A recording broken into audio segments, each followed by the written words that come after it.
Every morning for 47 years, a man in Milwaukee named Raymond Carter had poured 2 cups of black coffee and set them on his kitchen table at 6:15 a.m. He drank one. The other sat untouched across from him until 6:45, at which point he would pour it down the sink and wash both cups. He had done this every morning since 1979, when he was 15 years old and living in a foster home in Green Bay, because that was the year his younger brother Thomas had been taken from the home by a social worker and placed with a different family, and Raymond had never seen him again. And every morning for 43 years, a man in Portland, Oregon named Thomas Delaney had poured 2 cups of black coffee and set them on his kitchen table at 6:15 a.m. He drank one. The other sat untouched across from him until 6:45, at which point he would pour it down the sink and wash both cups. He had done this every morning since 1983, when he was 19 years old and had moved out of his adoptive parents' home, because that was the year he realized he had a memory of an older boy sitting across from him at a breakfast table, pouring him cereal and making him laugh. Neither man knew the other existed. They had been told, by separate social workers in separate states in separate years, that they had no siblings. They would discover, when both of them walked onto the Family Feud stage in Atlanta on the morning of Tuesday, May 12, 2026, that for 47 years they had been performing the same grief ritual at the same hour of the morning across 2,000 miles. And what Steve Harvey would do, when the ancestry DNA results were read aloud on that stage in front of 224 audience members, would be watched by 463 million people across 44 countries, and would trigger a federal review of adoption record sealing laws that would pass the U.S. House of Representatives 11 months later. The taping was scheduled for Tuesday, May 12, 2026, at the Family Feud studio in Atlanta, Georgia. Neither the Carter family nor the Delaney family had been told they were going to be on a special episode. They had each been contacted separately by producers in March, told that their families had been selected for a regular taping, and invited to fly to Atlanta. What neither family knew was that a Family Feud senior producer named Gabrielle Morales, a 34-year-old Mexican-American woman whose own adopted mother had been searching for a sister for 50 years, had spent 14 months cross-referencing ancestry DNA databases with fan mail and contestant applications after Raymond Carter had submitted a letter to the show in the summer of 2024, describing a lifelong feeling that he was missing someone. Gabrielle had discovered, through painstaking work with 2 commercial DNA services and a contact at a Wisconsin adoption records office, that Raymond Carter of Milwaukee and Thomas Delaney of Portland were full biological brothers who had been separated in the foster care system in 1979, and whose records had been sealed under a state law that was, in Gabrielle's view, deeply unjust.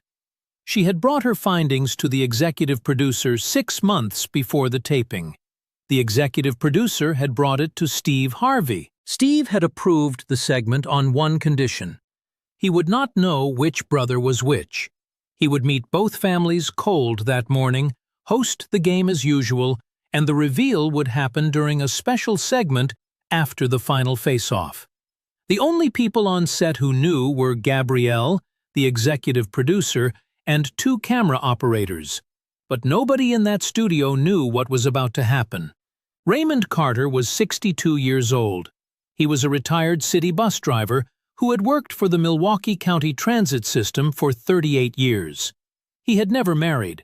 He had no children of his own, but he had been a foster father himself for 19 years and had raised 9 children through the Wisconsin foster care system, 4 of whom called him Dad, and 3 of whom he still spoke to every week. His family on the show consisted of his two closest former foster sons, now grown men in their 30s, Andre and Marcus, along with Andre's wife Keisha, and a longtime family friend named Dolores, who had worked with Raymond at the transit system for 22 years. They had coordinated dark blue shirts the night before. Raymond wore a small silver cross around his neck that had belonged to his grandmother, who had raised him for the first 7 years of his life, before her death from a stroke had placed him and his younger brother in the Wisconsin foster care system. He remembered his grandmother clearly. He remembered the smell of her kitchen, the sound of her voice singing in the mornings, the specific way she had braided his younger brother's hair. He did not remember his mother, who had died of an overdose when Raymond was 3 and Thomas was 6 months old. He remembered his brother Thomas almost entirely through the single photograph he had saved from the foster home, a small black and white picture of 2 boys sitting on a porch in the summer of 1978. Raymond, with his arm around a smaller boy in a red t-shirt. Raymond had carried that photograph in his wallet for 47 years. Thomas Delaney was 58 years old. He was a high school shop teacher in Portland, Oregon, who had been teaching for 33 years. He was married to a woman named Patricia, and they had 3 adult children and 4 grandchildren. His family on the show consisted of Patricia, their eldest daughter Elena, their son Benjamin, and Thomas's best friend of 30 years, a man named Raoul, who had taught math at the same high school for most of his career. They had coordinated forest green shirts. Thomas had been adopted in 1979, at age 11, by a kind couple named Harold and Mary Delaney, who had given him their name and a stable home, and who had told him, truthfully as far as they knew based on what the social worker had told them, that he had no living siblings. Thomas had believed this for 43 years. Harold Delaney had died in 2008. Mary Delaney had died in 2019. Thomas had their wedding photograph on his dresser. What he did not have, what he had searched for on and off throughout his adult life without ever finding it, was any concrete evidence of a memory that had flickered through his dreams for 4 decades. An older boy pouring cereal. An older boy with a gap-toothed smile. An older boy singing along to the radio in a kitchen somewhere. Thomas had told Patricia about this memory on their 3rd date in 1989. She had held his hand across the restaurant table and said she was sorry. For 37 years of marriage, she had watched him wake up on certain mornings with that look on his face. The look of a man who had just dreamed about someone he could not remember having known. The ritual of the 2 coffee cups had begun separately. For Raymond, it had started on a January morning in 1979 in the foster home in Green Bay, 2 weeks after Thomas had been taken away.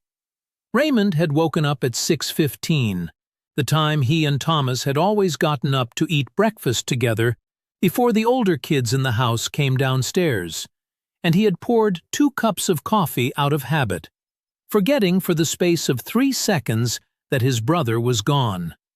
When he remembered, he had not poured the 2nd cup out. He had sat there and looked at it until 6:45.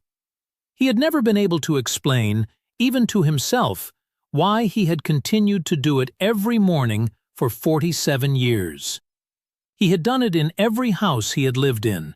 He had done it in his first apartment in 1984. He had done it in the small house he had bought in 1998 with his transit system savings. He had done it in the home where he had raised 9 foster children, quietly, before any of them woke up. None of them had ever known. He had always washed the 2nd cup before the children came downstairs. For Thomas, the ritual had begun on a Tuesday morning in April 1983, 2 months after he had moved out of the Delaney's home to attend community college. He had woken up in his dorm room at 6:15, the specific time he always woke up without an alarm, and he had walked down the hall to the kitchenette and poured himself a cup of coffee from the communal pot. He had stood there with the empty cup in his other hand, staring at it, unable to explain to himself why he was holding a second empty cup. He had poured coffee into it. He had carried both cups back to his dorm room. He had drunk one. The other had sat on his desk for 30 minutes until he had poured it down the sink. He had done this every morning for 43 years, across college dorms, early apartments, his first home with Patricia, the home where they had raised their 3 children, and the home they currently shared. Patricia had asked him about it, gently, about 7 years into their marriage. Thomas had said he did not know why he did it. He had said he just felt bad if he didn't. And that wasn't even the part that made Steve cry. The morning of the taping, Raymond Carter had gotten up in his Atlanta hotel room at 6:15. He had gone to the small coffee maker on the dresser. He had made 2 cups of black coffee. He had drunk one. The other had sat untouched on the dresser until 6:45, at which point he had poured it down the bathroom sink and washed both cups. In a different hotel across the city, Thomas Delaney had done the same thing at the same time. Neither knew. Patricia Delaney, who had packed carefully for the trip, had watched her husband perform the ritual and had not said anything, as she had not said anything in 30 years of watching it. Raymond arrived at the studio at 8:30 a.m. Thomas arrived at 8:34 a.m. They passed in the hallway outside the green rooms without looking at each other. Thomas was adjusting his green polo shirt and thinking about what his wife Patricia had said in the hotel room that morning, which was that she had a feeling about the day that she could not explain. Raymond was looking at his phone, reading a text from Marcus that said he was on the way. Neither man registered the other. Gabrielle Morales, the producer, was watching from a monitor around the corner. She saw both men pass each other. Her hand was shaking when she held her coffee cup. She had been waiting for this moment for 14 months. The game began at 9:45 a.m. Steve Harvey walked onto the set. He greeted the Carter family warmly. He greeted the Delaney family warmly. He did not yet know what he was hosting.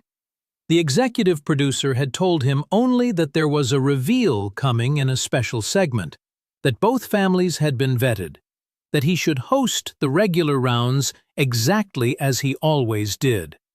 The first face-off was won by Elena Delaney. The Carter family scored 67 points on the board. The second face-off was won by Andre Carter. The Delaney family scored 81 points. Steve moved through the game with his usual energy, joking about Thomas being a shop teacher, asking Raymond about his years as a bus driver, teasing Raul about his mustache. The two families laughed together. Raymond caught Thomas's eye once during the second face-off, when Thomas had given a funny answer, and the two men had shared a brief smile across the stage. Neither of them felt anything unusual in that moment. It was the kind of brief connection that happens between strangers who are enjoying themselves. But the real story hadn't even started yet. The final face-off ended after the 4th round. The Delaneys won by 34 points. Steve was about to call the fast money round when a producer walked onto the stage from the wings, which was something that had never happened in the middle of a taping. The producer whispered something in Steve's ear. Steve's face changed. He looked at the producer for a long moment. Then he looked at the two families. Then he turned to the audience. "I need to ask you all to stay with me for a minute. Something has come up that needs to be handled before fast money." The studio fell completely silent. Steve turned to face both families. He did not know yet what he had been told he was going to be told. The producer handed him a sealed manila envelope. Inside the envelope was a single sheet of paper containing the results of an ancestry DNA comparison between Raymond Carter and Thomas Delaney, along with a brief summary of the 1979 Wisconsin foster care records that Gabrielle Morales had unearthed. Steve had not seen the contents yet. He opened the envelope slowly, on stage, with the cameras rolling. He read the sheet of paper. His hand began to shake. He read it again. He looked up at Raymond. He looked at Thomas. He looked back at the paper. Then Steve Harvey, 68 years old, veteran host of over 3,000 episodes, walked to a folding chair that had been placed off stage for crew use during breaks. He carried the chair to the center of the Family Feud set. He placed it down. He sat on it. And for approximately 90 seconds, he did not speak. The audience did not move. The two families did not move. The cameras kept rolling. Finally, Steve looked up. He was crying. "I have been hosting this show for 17 years, he said. "I have hosted over 3,000 episodes. I thought I had seen every possible thing that could happen on a game show. I was wrong. What I am holding in my hand right now is something I was not prepared for. I need both of you gentlemen to come to the center of the stage with me. Raymond, Thomas, please." The two men walked, slowly, from their respective family lines to the center of the stage. They did not understand what was happening. Raymond had a slight tremor in his hands, the kind he had developed in his late 50s and which he controlled with medication, and the tremor was worse now than it had been during the game. Thomas had a specific feeling in his chest that he would later describe to Patricia as being the feeling of standing on a beach and knowing a wave was about to arrive, even though the ocean still looked calm. Steve stood up. He held the folding chair in his left hand. He gestured at the two men. "Raymond, I need to ask you a question. And Thomas, I need to ask you the same question. Raymond, you first. You told our producers in an application letter in 2024 that you have been missing someone your entire life. Is that true?" Raymond Carter's hands were shaking visibly now. "Yes." "Can you tell me who?" "My younger brother, Thomas. He was taken from our foster home in Green Bay in January of 1979. I was 15. He was 11. I have not seen him in 47 years. I was told for decades that he was adopted and that the records were sealed and that I would never find him." Steve turned to Thomas. "Thomas, I understand from what our team has told me that you have had a recurring memory your entire life. Can you describe it?" Thomas Delaney looked at Raymond. He looked back at Steve. He began to speak very slowly. "I have memories of an older boy, not clear memories, pieces of memories. An older boy pouring me cereal at a breakfast table. An older boy singing along to the radio. An older boy sitting on a porch with his arm around me. I was told I was an only child. I was adopted in 1979. My adoptive parents are both deceased now. I was told I had no siblings." Steve Harvey's eyes were streaming now. He did not wipe the tears away. "Gentlemen, our team has been working on something for 14 months. Gabrielle Morales, one of our senior producers, has been cross-referencing ancestry DNA databases with old Wisconsin foster care records that were legally sealed in 1979. She has found something. I have the results in my hand right now, and I need to tell you what they say." The studio fell completely silent. Raymond Carter of Milwaukee and Thomas Delaney of Portland share 49.7% of their DNA as measured by two separate commercial genetic services. The 1979 Wisconsin foster care records, which we have obtained through an appeals process that took 11 months, confirm that Raymond Carter's younger brother, Thomas Ellis Carter, was placed for adoption on January 16, 1979, with Harold and Mary Delaney of Portland, Oregon, and that his name was legally changed to Thomas Carter Delaney. Steve paused. The entire studio was absolutely still. Raymond, Thomas, you are full biological brothers. You have been separated for 47 years. And today, at 10:38 a.m. on May 12, 2026, you are meeting each other for the first time in 47 years. Raymond Carter's knees did not buckle. He did not fall. He did not collapse. He stood perfectly still, looking at Thomas, and his mouth opened slightly, and no sound came out. Thomas Delaney's right hand came up to his own chest, slowly, the way a man's hand comes up when he is about to say something important, but has not yet found the words. The two men stared at each other across 10 feet of empty stage. Then, from the Carter family line, a small sound came. It was Raymond's foster son, Andre, who was 36 years old and who had never in his life seen his foster father cry. Andre said the word, "Dad," very quietly. Raymond turned his head toward Andre for a single second. Then he turned back to Thomas. Raymond reached slowly into his pocket. He pulled out his wallet. With hands that were shaking hard now, he opened the wallet. He took out the small black and white photograph he had carried for 47 years. The two boys on the porch in 1978. The older boy with his arm around the younger boy in the red t-shirt. He held the photograph out toward Thomas across the stage, his arm trembling. Thomas Delaney took 4 steps toward Raymond. He looked at the photograph. He did not speak. He looked at the older boy in the photograph, then at the younger boy in the photograph, then at Raymond's face. Then he lifted his hand and touched the face of the younger boy in the photograph with one fingertip. "That was me," Thomas said. "Yes." "That was us." "Yes." Thomas Delaney put his arms around his older brother for the first time in 47 years.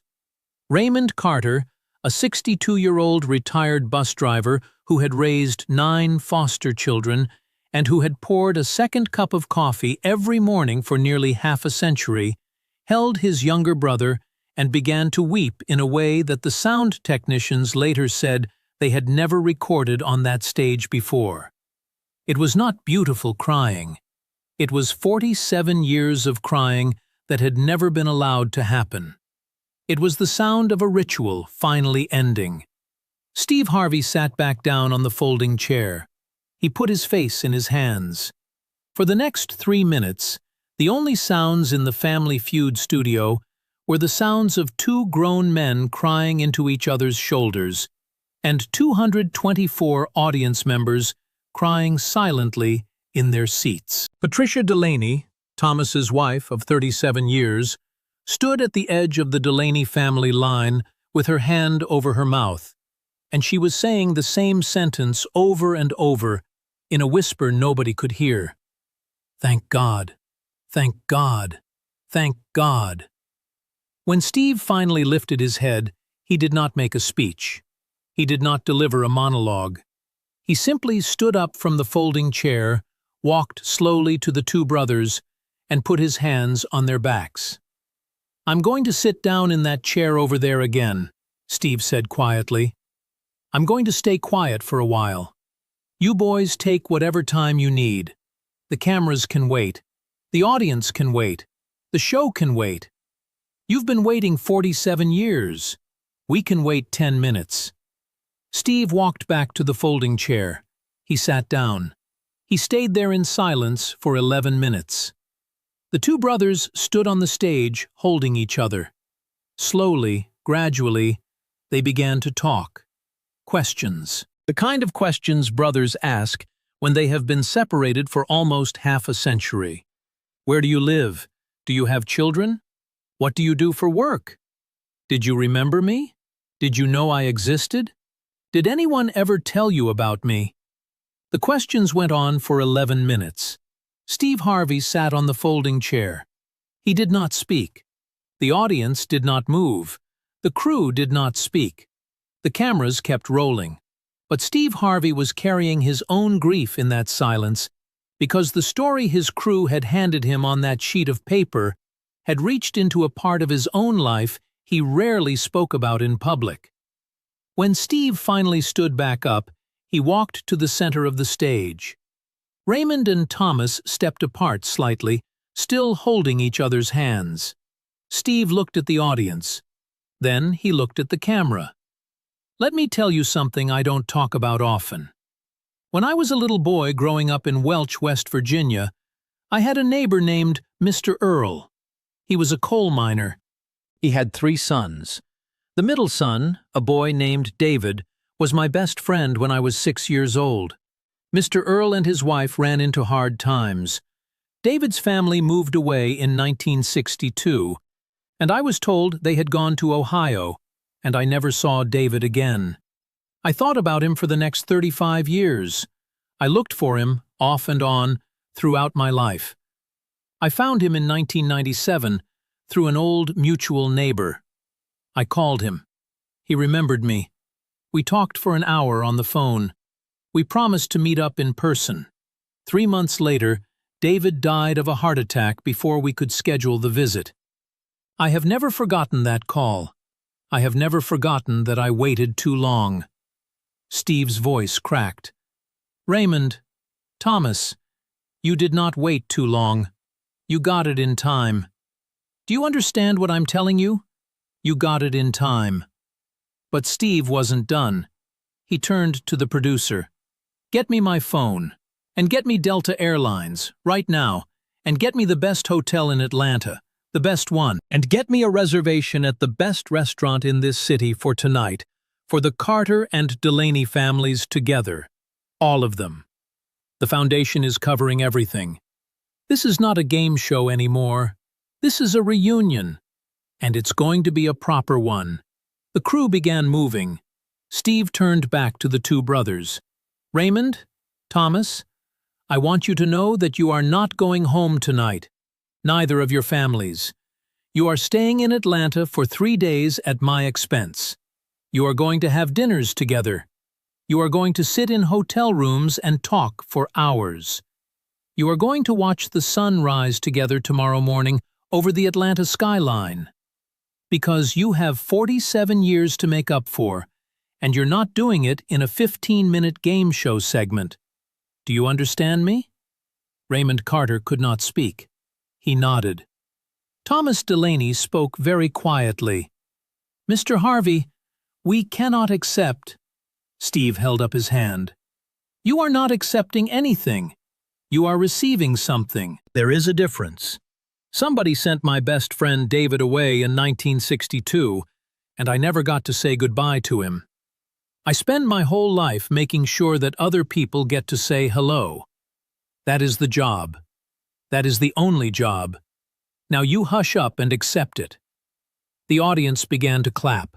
Slowly at first, then more. Then all 224 of them were on their feet, applauding, and the applause lasted for 7 full minutes because nobody wanted it to stop. The episode aired 5 weeks later, on June 18, 2026. The broadcast was a special 90-minute extended format, the first time Family Feud had aired in a longer-than-normal slot since its launch in 1976. By the end of the first 24 hours, it had been viewed 103 million times on YouTube. By the end of the first week, 289 million across all platforms. The final Nielsen-verified number, 90 days after air, was 463 million views across 44 countries. The hashtag #BrothersFound trended globally on every major platform for 26 consecutive days. The clip of the 2 men holding each other while Steve sat in silence on a folding chair was shown at the opening of evening news broadcasts in 31 countries on the night the episode aired. Donations to the Steve and Marjorie Harvey Foundation in the first 72 hours following the episode release exceeded $9.1 million. By the end of the first month, $22.4 million had been raised, specifically earmarked for what became known as the Brothers Found Fund, a dedicated program supporting adult adoptees searching for biological siblings separated through the foster care and adoption systems. Steve Harvey seeded the fund with a personal commitment of $500,000. Within 16 months, the fund had grown to $67 million. It has, to date, reunited 3,847 separated siblings across 47 states, including 289 sibling pairs who had been separated for more than 40 years. Raymond Carter and Thomas Delaney spent 3 days together in Atlanta after the taping, at the Four Seasons on 14th Street, with both of their families. On the second night, at a dinner at Bacchanalia restaurant, Thomas asked Raymond a question that Raymond had been waiting 47 years to answer. "Why did you pour 2 cups of coffee every morning?" Raymond began to cry. Thomas began to cry. Patricia Delaney, sitting next to her husband, began to cry too, because Patricia had told Thomas in the hotel that morning, for the first time, that she had always known he did the same thing. Gabrielle Morales, the producer who had spent 14 months finding the brothers, was invited to the dinner. Raymond and Thomas both embraced her at the restaurant. Thomas told her, in a voice that was thick with feeling, that she had given them both something that nobody had been able to give them for their entire adult lives. Gabrielle wept openly. She told them about her own mother, who was 73 and who had been searching for a sister for 50 years. Raymond, who had raised 9 foster children, looked at Gabrielle across the restaurant table and said, quietly, "Find her. Whatever it takes, find her. The foundation will pay for it. Tell Mr. Harvey I said so." Steve Harvey, when told about this conversation the next morning, authorized the foundation to open a new case file immediately. Gabrielle's mother and her sister were reunited 11 months later, in April 2027. The Brothers Found Fund commissioned a study in late 2026 on state adoption record sealing laws, working with researchers from the University of Michigan. The study found that 37 states still maintained sealed record policies that made sibling reunification extraordinarily difficult for adult adoptees. Steve Harvey personally testified before a U.S. House subcommittee in March 2027 on behalf of proposed federal legislation that would create a national adoption sibling registry. The bill passed the House 387 to 38 in April 2027. The Senate version was introduced by a bipartisan group of senators 3 months later. Steve Harvey was interviewed by Robin Roberts in October 2026 for a 20-minute segment on Good Morning America. She asked him about the decision to sit down in silence during the reunion. Steve thought about the question for a long time. He said, "Robin, I talk for a living. I have been paid to talk for 40 years, and I have learned something late in my career that I wish I had learned earlier. There are moments in life when the only right thing to do is shut your mouth." Those 2 men had been separated for 47 years. They did not need me to make a speech. They did not need me to host. They needed me to get out of the way. Sometimes the most important thing you can do as a human being is sit down in a chair and be quiet while something sacred happens in front of you. On a Thursday morning in June 2027, 13 months after the taping, in a kitchen in Milwaukee, Raymond Carter poured 2 cups of black coffee at 6:15 a.m. He sat down at his kitchen table. At 6:18 a.m., his cell phone rang. He answered it. On the other end was Thomas Delaney, calling from Portland, Oregon, where it was 4:18 a.m. local time.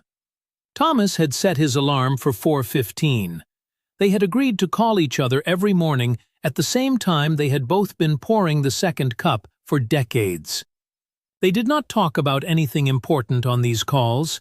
They talked about the weather. They talked about their grandchildren, because Raymond now considered Thomas's grandchildren his grandchildren as well.